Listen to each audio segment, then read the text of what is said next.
തുള്ളി എണ്ണ ഇതിലടിച്ചൂല വല്ലാത്ത ഇപ്പച്ചേ എന്റെ കൂടിയിരിക്കല് നിറച്ചു സാധനം വേണം. അത് നല്ല ഹൈടെക് ആയിട്ടുള്ള സാധനം. ഒറ്റ ഒന്നാൾ തെരിയ കഴിഞ്ഞ ഒരു സീലിംഗ് ഫാൻ എന്തെങ്കിലും കൊണ്ടായാൽ മതി. എന്നെ കെട്ടിച്ച കുട്ടിയുടെ സീണം തന്നെ എപ്പോഴും മാറിയില്ല മനസ്സിൽ. ഇപ്പച്ചേ അതല്ല, നമ്മളെ അയൽവാസി അംസാക്കല്ലേ ഓല മോളെ കൂടിയിരിക്കലിന് ഒരു പിക്കപ്പ് നിറച്ച സാധനങ്ങളാ കൊണ്ടേക്കും. അംസന്റെ പേരിൽ നിന്ന് ഒരു പിക്കപ്പ് സാധനം കൊണ്ടേക്കുന്നുണ്ടെങ്കിൽ കൊമ്പങ്കാട് തറവാട്ടിൽ നിന്ന് ഒരു തമിഴോടിക്ക് സാധനം കൊണ്ടോ. അത് എന്റെ മാപ്പിളുടെ ഇടയിൽ മെയിൻ ആകാനല്ല, ഞാനും അംസിയുള്ള വാർത്ത. എന്താ കിടക്കാതെ കാര്യം പറയാനേ. ഓക്സിജൻ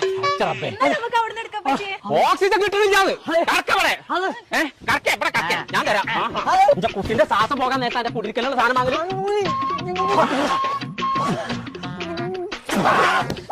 അതല്ല പഞ്ചൊരു ഓക്സിജൻ വന്നിക്കണോന്നാ ഞാൻ പറഞ്ഞേ. എല്ലാം എന്താ ഞാൻ ജീവ പോകാന്നല്ലേ വിചാരിച്ചേ. മോൾട്ടി മാറ്റോ പോവല്ലേ? പോവാ. വോട്ട് എല്ലാം പോണ്ട്, നമ്മള് രണ്ടാളെ പോണ്ട്.